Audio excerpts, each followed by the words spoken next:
Hey, welcome back everybody. In today's video, we're going to go over my Amius clear on rotation 2. So I understand like not everyone's going to have the exact team that I have, obviously. So I'll try to help you guys out with giving you guys some plausible alternatives to building the team. Also, we'll go over what the team requires to actually defeat the boss. So let's jump right into it. Okay guys, so this is the team that I got put together here. We'll go over the gear and alternatives after the run. So I'll show you guys the run and try to talk you guys through what is actually happening. So if you guys did attempt Amius on rotation 1, you guys probably, not your first rodeo, so you guys know kind of the drill. If you guys did not complete Amius on rotation 1, hopefully this rotation will make it much easier. There are certain champions in this rotation that will make it much easier, and there are probably some champions in this rotation that are harder to get. So hopefully you guys have the roster to do it. Let's jump into the run here. So I got Sifi. Sifi is going to be the champion that most of you guys most likely won't have. Blizzard was just the most recent winter fusion. Uko, past fusion as well. Mashald was a pull, and then Rotos here. So let's jump into the fight, and then I'll try to talk through what's going on and what the champions are actually doing. So Sifi's here for the block debuffs. So Amius will open with his A3 if you don't have anybody in Stone Skin. If you have somebody in Stone Skin, he'll open with his A2. So his A3 basically strips basically places stuns on you, so it's good if you have block debuffs on your team to prevent getting stunned. Uko's here basically for attack down. It is really helpful when the boss transforms into his damage mode. Having attack down basically protects your whole team from getting destroyed. Alright, so see if he's going to be a Termir booster, defense up, and then obviously the debuffs, which is very important. Blizzard, his only role really is to land his brimstone. So we had a hero's path for Blizzard's soul, 5-star soul. I did complete it. I got the 5-star soul, and then he's available this rotation, so I put him in for the protected brimstone. He also has like ally protection and stuff, but you don't really need it, and I found it wasn't super effective. Okay, so yeah, like I said, Uko's in here for, he has a 4-star brimstone and attack down. He also has a strip, so you can strip the Amius's attack up if he has it up. Mashal is very important here because he has the heal reduction. So obviously if you guys are blessed with Morrigaine, Morrigaine was a past fusion. On this account I actually didn't complete it. On my other account I did complete the Morrigaine fusion, so on this account I don't have Morrigaine. And if you guys don't have a proper heal reduction champion in this rotation, either Morrigaine and then the next best would be Mashald, and that's kind of like a distant second, to be honest. It's going to be pretty much impossible because you obviously need heal reduction to stop him from healing. So we'll go over some alternatives that I had to choose from. But yeah, luckily I had Mashald. So hopefully you guys have Mashald or Morrigaine. If you guys don't, I believe, I have like Suzerain. Suzerain has, I believe, heal reduction. I'll show you guys how to filter out and look for champions that you require. Okay, so here we want to make sure that you have attack down when he transforms into this damage mode. So he still has attack down. So Rotos here, he's super strong against Amius if you have Sifi on the team. So that's going to be a big problem for a lot of you guys that understand. I'm sorry, that's what this team is about. If you guys don't have Sifi, you guys need a cleanser on the team, such as, there's actually not that many cleansers in the batch for this rotation. From what I saw, Hakorn Smash Lord, he's a 4-turn cleanse, but he doesn't really do anything. So if you had like a 5 or 6-star brimstone, for example, on Hakorn Smash Lord, you can use him, get him to apply brimstone, get him to do some damage, Get him to do a cleanse. You don't need like a cleanse too often, but you do need the cleanse eventually. And his is on a 4-turn cooldown, which kind of sucks. So, the other champion that's going to be like a second place, like a second tier kind of cleanse, would be kind of like Bad Owl. He hasn't placed. I think Bad Owl's probably actually it's never mind. Bad Owl would be tier 1. And then the other tier 1 champion for cleansing would be Cardio. If you have Cardio, then this is gonna get a lot easier because he heals the team as well. So Cardio is really good. And then of course, Sifi with Rotos is kind of like a pseudo cleanse champion. So that's kind of what I have. Like I said, I'll go over the champions alternatives after the run. So you see here, like there's a bunch of things going on. I didn't really re-gear my champions like mastery wise. I kind of just put them in there. I knew exactly what I needed to do from the first rotation, which is apply attack down before he transforms and make sure he has heal reduction on when he uses his A3 and he has A2 available in his heal form. So I know exactly what to do. I know my team needs to be relatively tanky. I know when to use the skills. So you want to use the skills to basically make your team more tanky after he transforms into his damage mode. Then you can basically spam your skills. Okay, so let's see what happens. So most of the damage here comes from the brimstones, and Rotos is definitely pitching in some damage. So here we're getting wiped.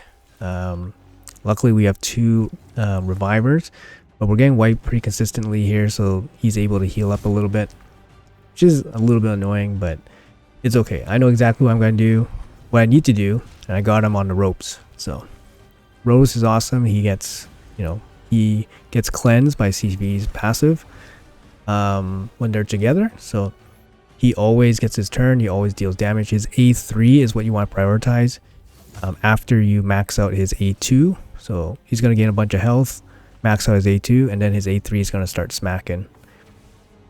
All right. His A2 is about twice as strong as his A1, so you still want to go for his A2 even when you're maxed out. Yeah, it's about twice as strong. So sometimes it's like, oh, maybe you want to go for that extra hit, but... And then Uko, he's basically in there just for the attack down. The strip will come in handy once in a while. But there's my clear. I cleared him.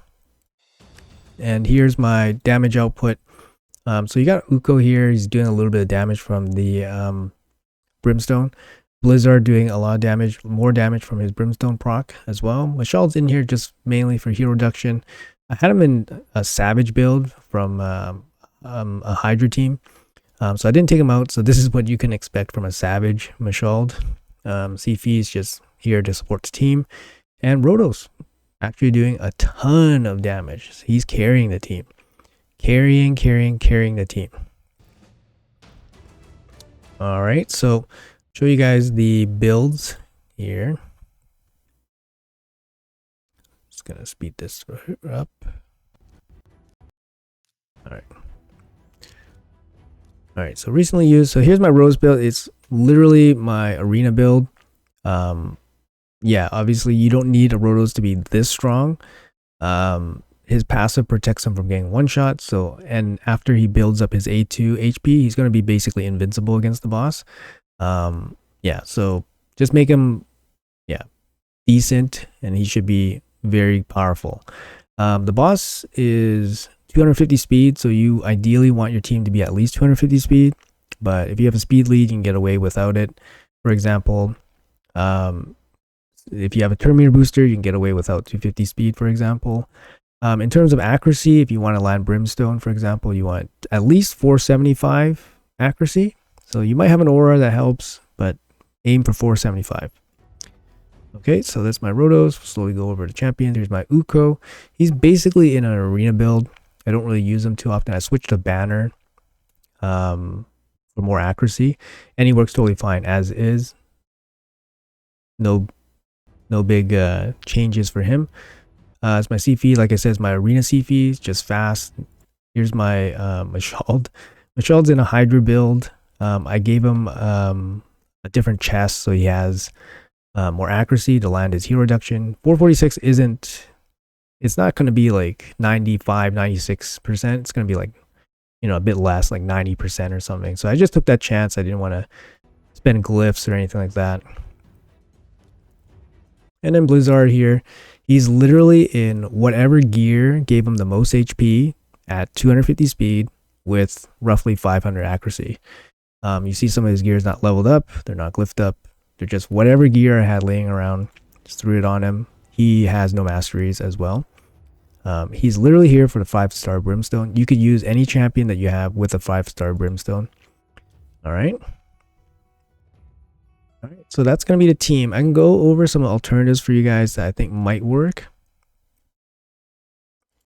Alright, so we're back in, you know, present time. That was a recording. So if you guys want to look through your basically roster, everyone's going to have like slightly different teams, but because of the limited heal reduction champions available, you're basically going to be stuck with a couple heal reduction champions. So for example, if you want to look for heal reduction from your roster, you go to debuffs and then you just look for heal reduction here. And this is, sorry, I'm going to move my head. And this is it. This is all I have.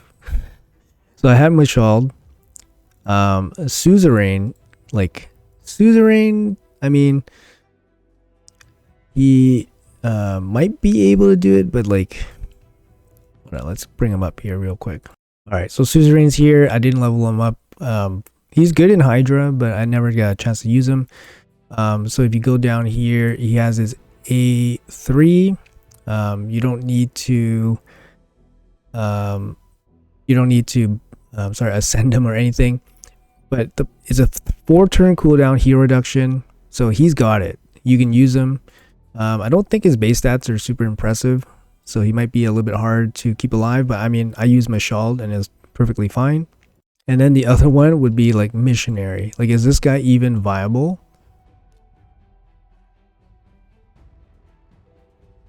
It is actually. You could get away with using Missionary if you were that desperate. Yeah, I mean, Corpse Collector, is it even viable? I don't think Corpse Collector is viable, but why not? Actually, she would be viable too. So you do have some options here, some epic options. Lorne the Cutter, heal reduction, he is viable as well.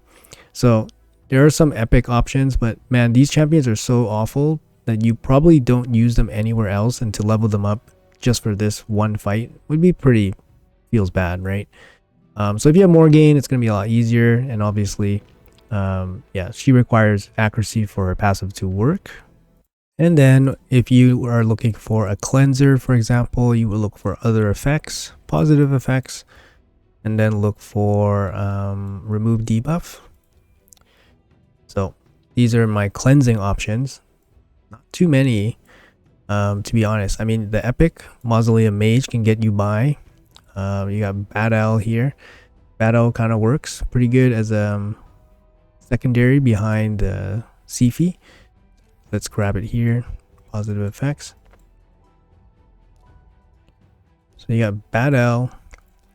It's got a cleanse and then 2 continuous heals. It's not going to be as good as the block debuff. So cleanse plus block debuff from cardio. Yeah. And then I was mentioning Smash Lord here. He's got a 4-turn cleanse with the block debuffs. I mean, it's a bit long, but it's still doable. Yeah, single target cleanse with Steel Skull.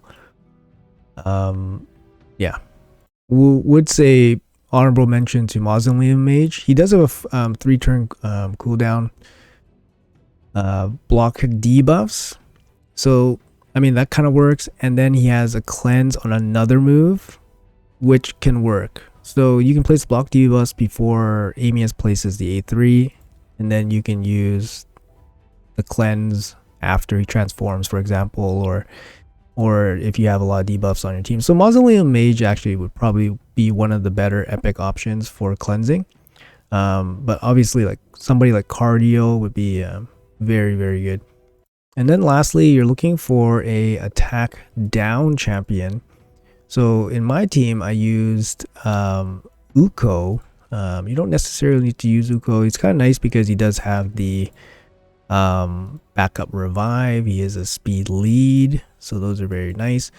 But Ultimate Death Knight deserves a shout out here, basically because he is a login champion from a long time ago, so maybe a bunch of you guys will have it. Keep in mind we're doing like hard Cintranos, so you probably need to be playing this game quite a bit just to get a crack at Amius, I think.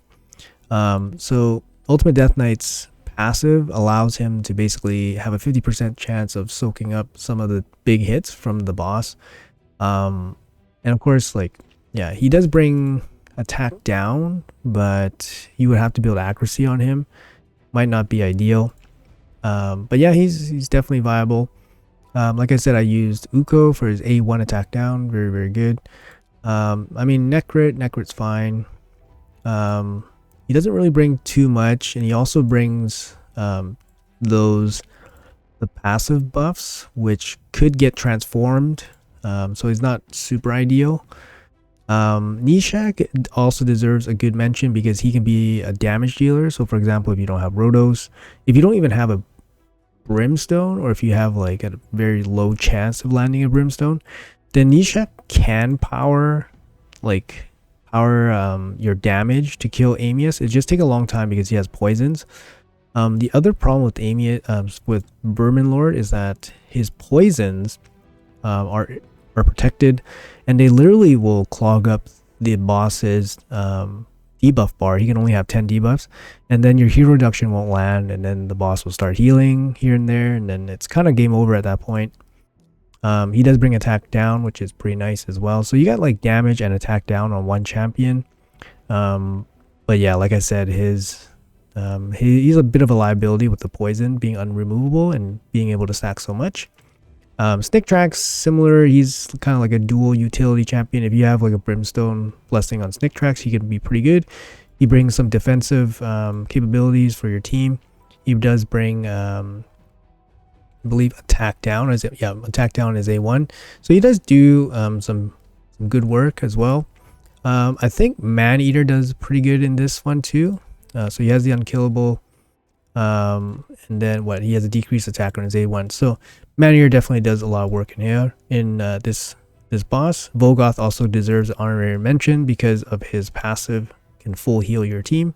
So he can definitely keep your team going in terms of healing, and then he also has an attack down as well. So that's gonna be it, I think, guys. Hopefully you guys have enough of a roster to put something together that actually works against Amius. I know like the team that I use is not exactly the team that anyone will have exactly, but hopefully I showed you guys some things that were helpful in this video. Let me know in the comments below how you guys are doing, if you guys were able to beat it already. And what kind of team are you guys using? If you guys are Morrigaine, congratulations, it should be a lot easier. Or if you have absolutely nothing, or if you're absolutely missing one piece like a cleanser or the heal reduction, let me know.